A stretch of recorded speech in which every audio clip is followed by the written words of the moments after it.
Today we're going to be looking at how to build a new calibration using the EasyCal software provided by Brooker.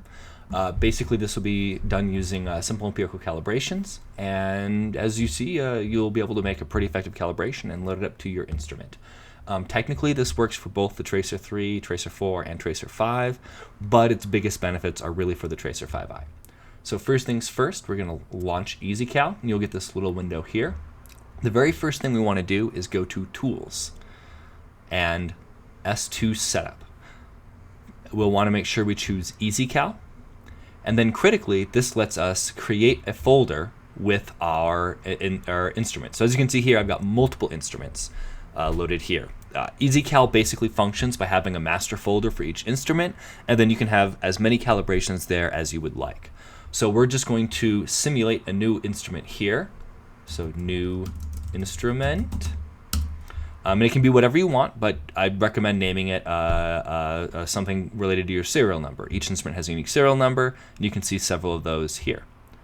So we'll open this and then click Open, and you'll see that new file path is present here. And then I click OK. Now, crucially, if we come over here and open up that new instrument, so Dropbox, Workshop, Large, Calibrations, Tracer 5i, we will see new instrument, and in here you see standard SSD, and then finally S2. The very first thing that's important to notice here is that we're missing the instrument def.idf file. This is basically the DNA of your instrument, and it has all the key information we need. And it's this file right here. So I want to make sure I copy it over to the new instrument folder. You can get this instrument using either Brooker Instrument Tools or directly off your instrument using a USB drive. It is stored in the master Brooker folder on itself. You will have to have this file to make the calibration, and while the name won't specify, each of these files is specific to an instrument. So you want to make sure you're using the correct instruments file. Once we've got that, we can then go to Application and File, New Application. The very first thing we need to do is give it a name. So we're going to call this Obsidian Test. You see here time-based empirical, Compton-based empirical, and some ROI-based empirical. We can change this later in the app itself. We don't need to worry about that now, but that just kind of gives you a sense of some of the options that EasyCal offers. So we will click OK. And then up here, you'll see a red arrow button. This is the next button. You can also see there's a grayed out back button. We will progress linearly through this app, so we'll want to make sure and progress this way. So if I click Next, we come to the first page. This lists the only calibration we have, which is the one we're creating right now. As you create more calibrations, this list will be populated with more and more options. The next window is my periodic table. This is where I will be choosing the elements that I want to calibrate to. So we're going to do rubidium, strontium, yttrium, zirconium, niobium, and thorium. You'll notice here an order. This is 1, 2, 3, etc. This is the order that's based on the clicks here. The order in which I select elements is the order in which they'll be calibrated. Nothing major changes based on that, but just so you have a sense of how the app operates. Once I've finalized which elements I want to use, I will click Next. We come to the compounds window. You really shouldn't have to do anything here. This is typically for more advanced customers who want to basically extrapolate calcium, cellulose, other more complex objects from calibrations, but not really something the average handheld XRF user needs to worry about. We then come over here, and I'll need to add in my standards. Now what's important here is to make sure I'm using exactly the right file names. You can see here OBS 001, 002. These will be the files I will need to tell EasyCal to look for. So OBS 001. So we double check, and when I'm ready, I hit Enter. And you can see here there's now a row for adding in that sample. And we will continue to do that for all the samples.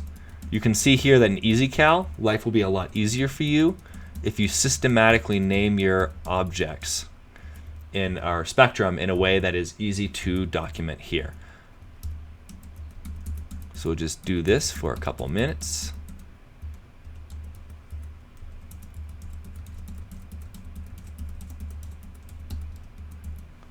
And 40. Now, let's say I enter in a bad one. So let's say I enter OBS 40 oops.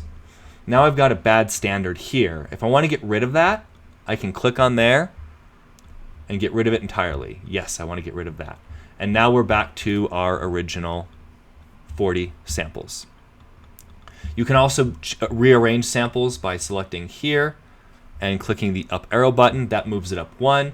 Obviously, we don't want to mess our order up, so I'll return it back to its original location. But if you find yourself making typos or misentering files, don't worry, things will be fine. Next, I need to add in my known concentrations. Now, while this typically the data set we're working with is in ppm, so that is 172 ppm, EasyCal will only accept weight percent data, or data expressed as percent of a 100. So you'll need to divide by 10,000 to convert ppm, or parts per million, 6 zeros, to percent, or 100, 2 zeros. So we'll select that column, copy it, and paste it in here. And now I've got my values there. You can also do it as a group, so I can add in all these guys as long as the order is correct. And we just want the numbers, not the names. So we'll paste those in there. And then add in thorium over here. And so now I have entered in my values. You'll notice there's a red color over here. That red color is because the sum of all of these falls below 1. So we'll want to change that. I'm going to progress and not worry about it. I'll show you where we can correct that later. But just so you know. Now, the reason for this is historical. EasyCal was most often used to calibrate for metal objects. And obviously metal objects, I expect my concentrations to add up to 100. Because we're working with trace elements of obsidian, and the number one element in obsidian is oxygen, which we can't see, we won't be able to do that. Obviously, we have no expectation of summing to 100% here, but don't worry, we will cover that later. So let's progress next. And yes, we will go ahead and correct all data to there. And then we'll proceed to make a run order. Now, the run order process is something Brooker uses internally to calibrate these instruments. Basically, it will create a pre-formatted run order that basically just zooms along and records data automatically. I've already got my data, so I don't need to do that process here, but I do still need to tell EasyCal what kind of spectrum it's getting. So no matter what you do, you have to click on this button to open up the run order wizard.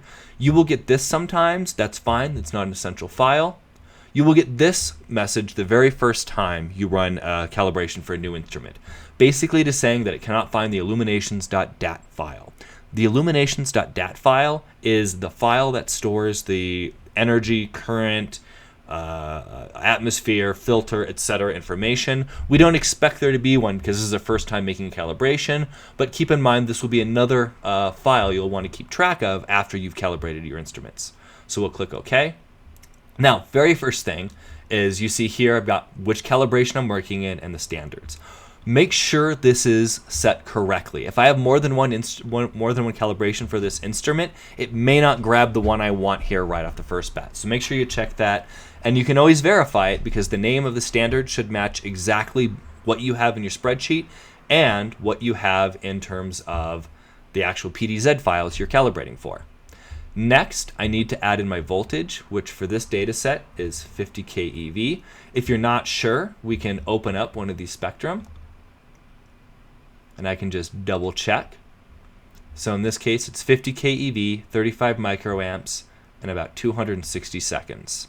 So we will add that 50, 35, 260 seconds, and then filter. This was taken using Brooker's green filter, which is 100 micrometers copper, 25 micrometers titanium, and 300 micrometers aluminum. That's very important to set correctly because that will give me the information I need to be able to replicate that calibration. So I will save that illumination, but it tells me I need to give it a name. So let's give it a name, obsidian, and now save the illumination, and then create the run order. Now, after doing that, if I come over to my calibration folder here for my new instrument, there's a new folder. You'll also see it created the illuminations.dat file. I've got my run orders, and then I've got this run order CSV. Now this CSV gives the illumination parameters, And then it also gives the samples that it's expecting. If you load this into your instrument, it will prompt you to present sample 1, 2, 3, 4, 5, 6, etc. So that will enable that. So we'll go on and do the next button. And next is PDZ to SSD. I will click that button. Now this needs to see where the spectrum are. So no matter what, I've got to tell it where I've stored those spectrum. What I typically do, and I recommend everyone do this, is I'm going to copy this folder into my new instrument folder. I want to keep my spectrum with that. That way there's only one folder I need to keep track of for this instrument. That's not required, but I think you'll be happier if you keep everything in the same place. So now we'll browse, and I will need to direct EasyCal to that folder path. So let's scroll down here, Workshop Large, All Calibrations, Tracer 5i, and then New Instrument, and finally 50K EV.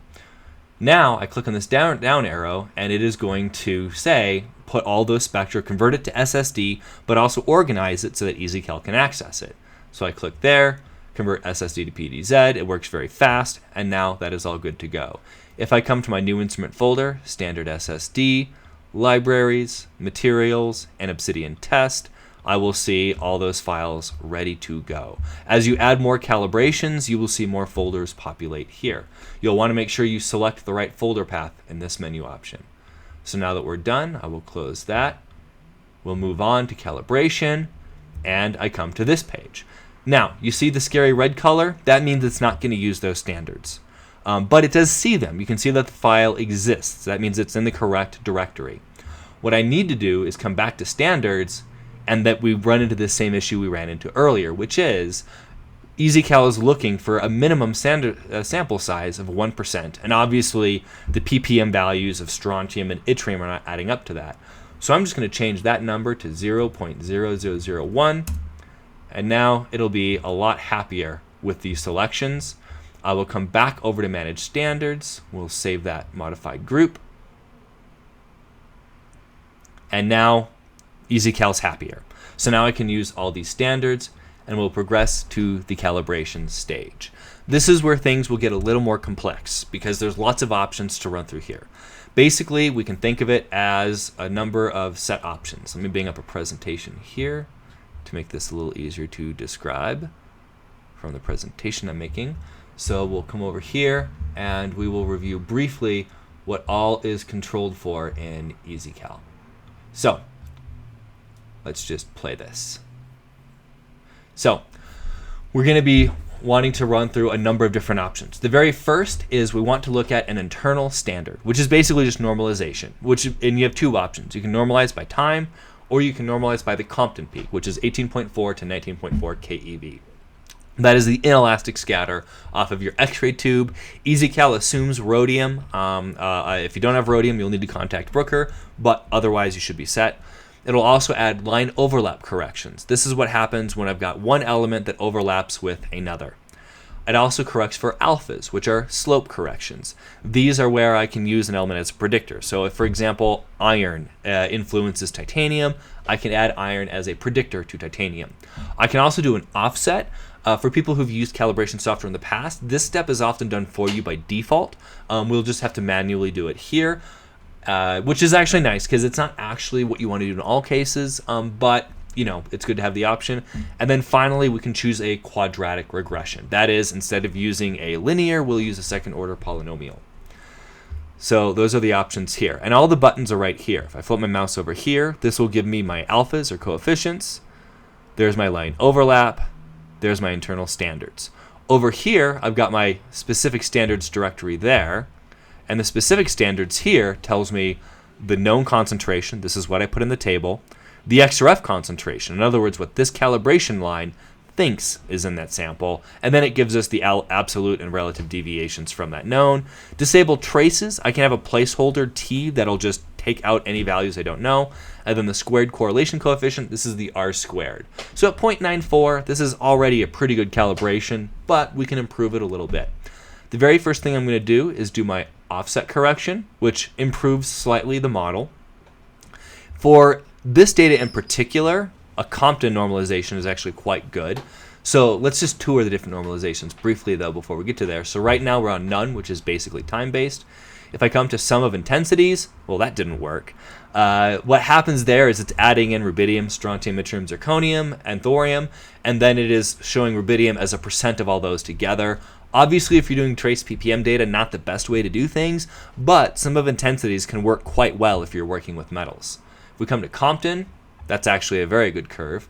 If I come over to standards, I'll see that I've actually got a better R-squared value. So that is what I'll want to do. And then user ROI, which at this point isn't fully developed, but that will be the same as none for the time being. So just worry about Compton ROI for now. So I think we're pretty good with rubidium. Let's skip on to the next one.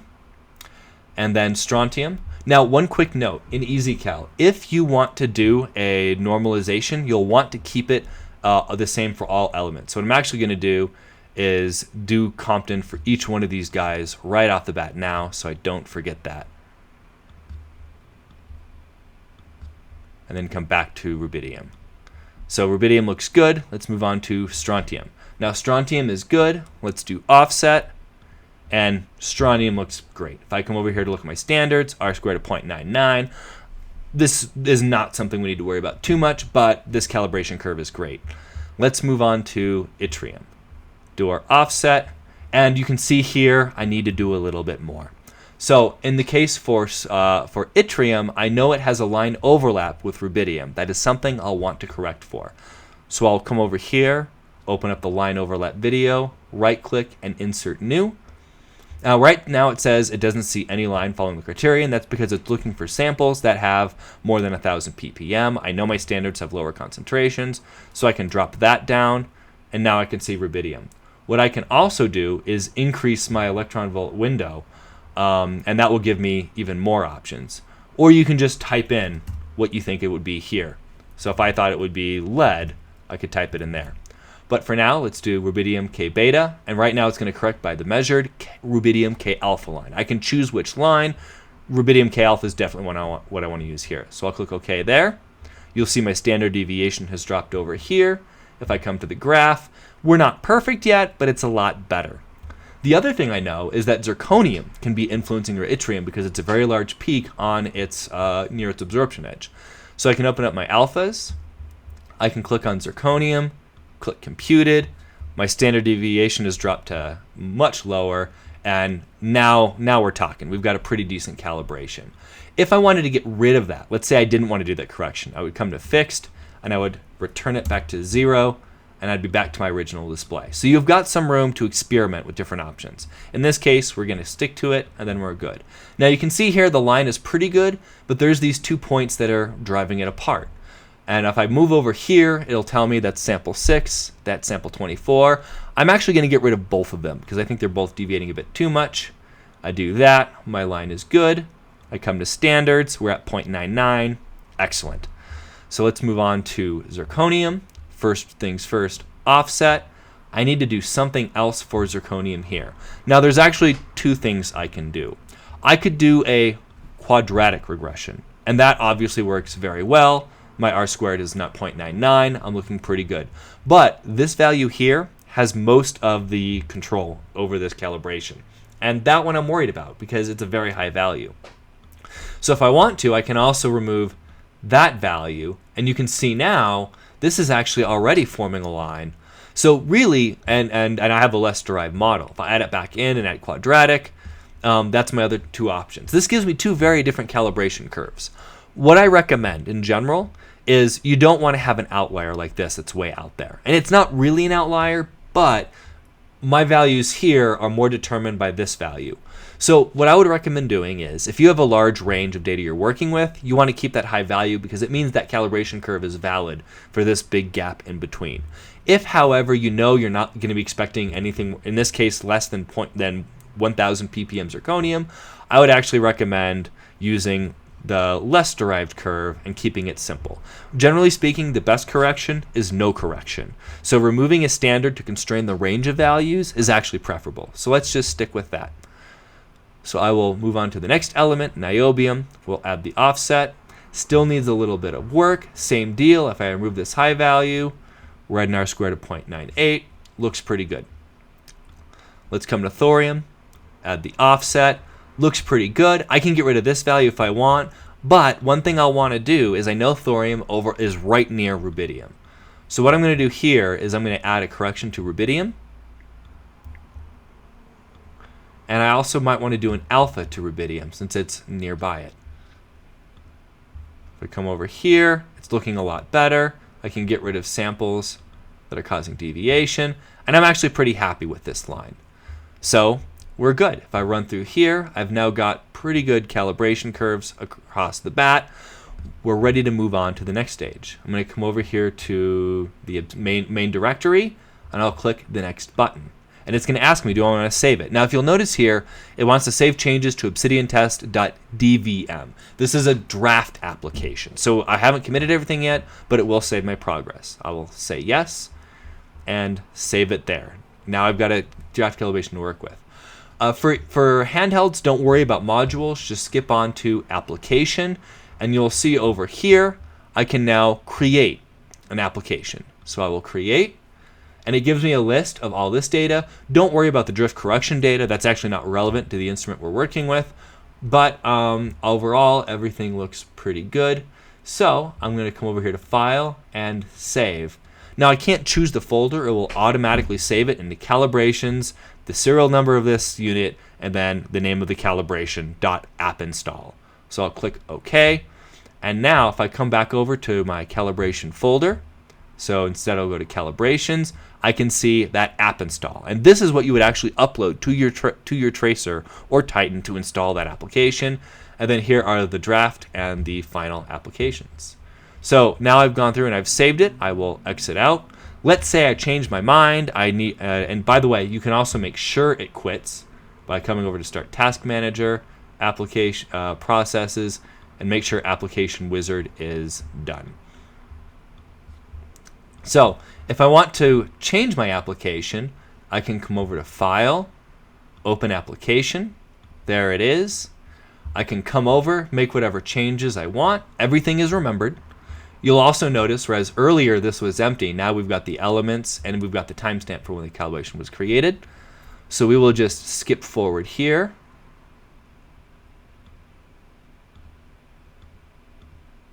I can change something. So let's say I come over here to rubidium and I decide that, I don't like this tall peak.